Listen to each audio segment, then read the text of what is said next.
नमस्कार किसान साथियों, मैं आपका किसान मित्र रामेश धनखड़। आज हम बात करेंगे कि पशुपालन का किसानों के जीवन में कितना महत्व है। किसानों के जीवन में पशुपालन का काफ़ी महत्व है, क्योंकि पशुपालन से हमें जो देसी खाद जो प्राप्त होता है, गोबर जो प्राप्त होता है, उससे हमें काफ़ी लाभ होता है। जैसे इससे हम केचुआ खाद भी बना सकते हैं गोबर से। केचुआ खाद एक ऐसी खाद है जो हमारे बहुत सारे रासायनिक खाद से आगे होती है। इससे हमारे रासायनिक खाद से हमारी ज़मीन भूमि को काफ़ी नुकसान होता है। जैसे रासायनिक खाद से हमारी ज़मीन बंजर होती जा रही है। कुछ विशेष फ़ायदा तो शायद ही हो रहा है। हम अपना उत्पादन बढ़ाने के लिए किसान क्या करते हैं कि आए दिन प्रतिदिन नए नए खाद और अधिक मात्रा का उपयोग करते हुए अपनी ज़मीन को ख़राब कर रहे हैं। तो इसको सीमा कम करने के लिए इसका एक उपाय है, सभी किसान भाई एक एक दो दो पशु रखें। उससे क्या होता है कि हमको रासायनिक खाद से तो ऐसा होता है कि यदि हमने एक बार डाला, उसने काम किया, उससे हमें उत्पादन मिला और ख़त्म हो गया, तो उस से हमको ज़्यादा लाभ नहीं होता है। तत्काल लाभ होता है और फिर वैसी स्थिति हो जाती है ज़मीन की, और अगली बार उससे भी ज़्यादा खाद डालना पड़ता है। तो इसलिए पशुपालन से किसानों को यह फ़ायदा है कि जैसे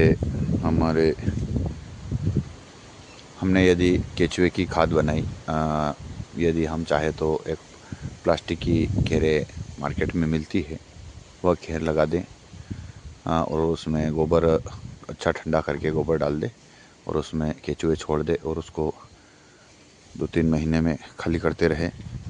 तो क्या होता है कि वह खाद जो होता है, वह खाद काफ़ी यूज़फुल होता है।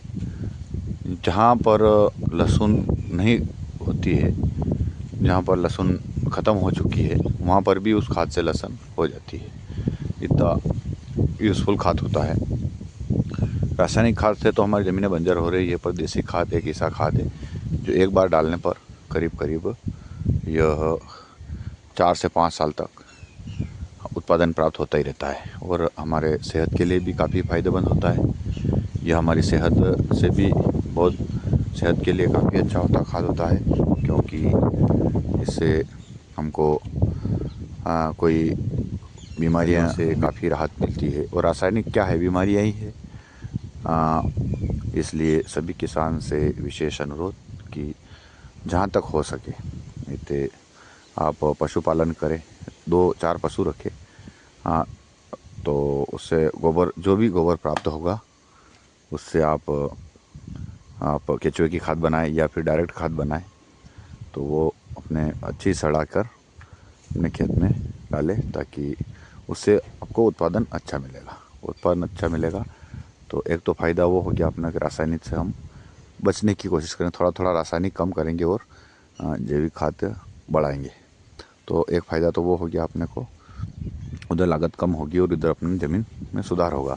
और हमारी सभी किसान भाई को यह भी कोशिश करें कि जैसे अपने घर पर यूज़ करने के लिए 1 बीघा आधा बीघा की गेहूँ लगाना है, साग सब्जी लगाना है, तो आधे बीघे ज़मीन में रासायनिक बिल्कुल डाले ही नहीं। उसमें उत्पादन तो कम हो जाएगा आपका करीब 1-2 साल से, पर धीरे धीरे रोटेशन में फिर आ जाएगा। तो उसमें बीमारियां बिल्कुल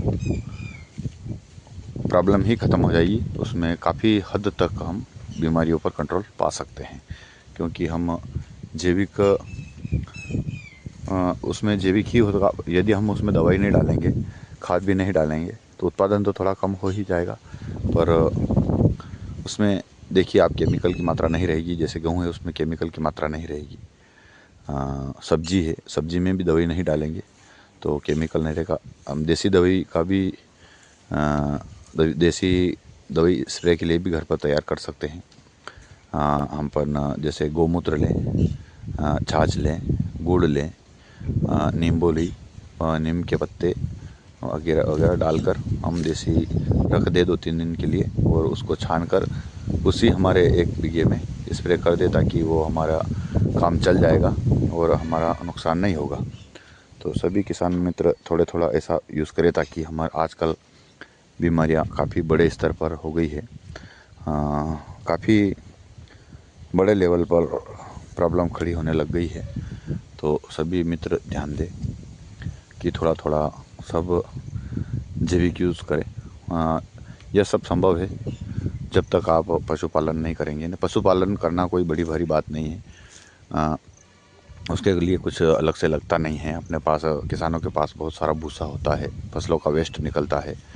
अब देखिए मेरे सामने जो ये गन्ना घास लगा रखी है, सिर्फ मात्र 2 पार्टी इसके लगा रखी है और 2 ही साल नए लगा दिए हैं। काफ़ी गन्ना घास निकलती है। एक कोली उठा के लाओ, काट के उसकी कुट्टी करो, उसमें भूसा मिलाओ, गेहूँ की तूड़ी, और आप बाकायदा उसको रख दो, दिन भर खाते रहेंगे। तो सभी किसान भाई ध्यान दें। वैसे अपने कृषि का काफ़ी वेस्ट निकलता है, सब इसी काम का होता है कि पशु को खिलाने के लिए।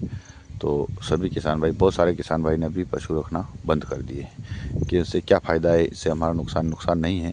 इससे फ़ायदा ही होता है कि हमारी ज़मीन को देसी खाद मिल जाता है। हम एक देसी खाद की ट्राली लेने जाएंगे तो 7 से 8 हज़ार रुपये या 5 हज़ार रुपये में करीब आएगी, और उसमें आधा तो खरपतवार ही आता है, हमने देख रखा है।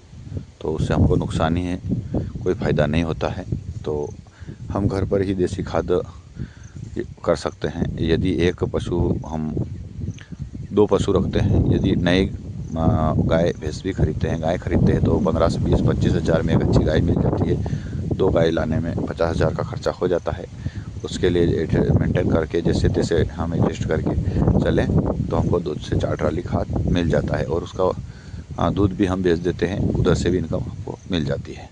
तो सभी किसान भाई कोशिश करें, ध्यान दें कि अपन को पशुपालन का कोशिश करें, 1-2 पशु रखे, सभी रखे। तो हमारे पास भी पशु है, 2-3 पशु हैं, बढ़ाने की कोशिश है। अभी थोड़ी प्रॉब्लम मकान की चल रही है, मकान की समस्या हल होने के बाद में तो काफ़ी व्यवस्था कर ली जाएगी। हमारे पास गन्ना घास का है, ज्वार दिख रहा है सामने, वो ज्वार भी हमारे पास काफ़ी है। भूसे की कोई समस्या नहीं है, काफ़ी है, तूड़ी काफ़ी पड़ी है हमारे पास, ज्वार है, मक्का है, उधर बाजरा भी है। तो काफ़ी है, समस्या कुछ नहीं है, पर थोड़ी मकान की प्रॉब्लम है बारिश के कारण, इसलिए हम भी नहीं कर रहे हैं व्यवस्था। तो सभी किसान भाई कोशिश करें 1-2 पशु बढ़ाने की, और अपने इस ज़मीन को जैविक बनाने की कोशिश करें और लागत कम करने की कोशिश करें, क्योंकि काफ़ी लागत हमारी ज़मीन में लग रही है। हमको मिल क्या रहा है इस वर्ष सोयाबीन में, देख लीजिए। गए साल लहसुन में काफ़ी लोगों ने उछल के मज़े लिए। इस साल अब क्या हुआ, अब मज़े नहीं ले रहे, बिल भी नहीं आ रहे। बिल क्या आ रहे अभी तो, इस साल तो नींद भी नहीं खुल रही लोगों की। तो समय होता है हर चीज़ का, तो अब इस वर्ष भी थोड़ा ध्यान देकर ही खेती करें, क्योंकि लहसुन है, बिकने के साथ ज़मीन भी बिक जाती है। तो ध्यान रखें। और मैं सभी किसान भाइयों से यही कहना चाहूँगा कि इस आरडी फार्मिंग एंड जीके को लाइक करें, शेयर करें, कमेंट करें, सब्सक्राइब ज़रूर करें और बेल आइकन प्रेस करें। आपका शुभचिंतक आरडी धाकड़।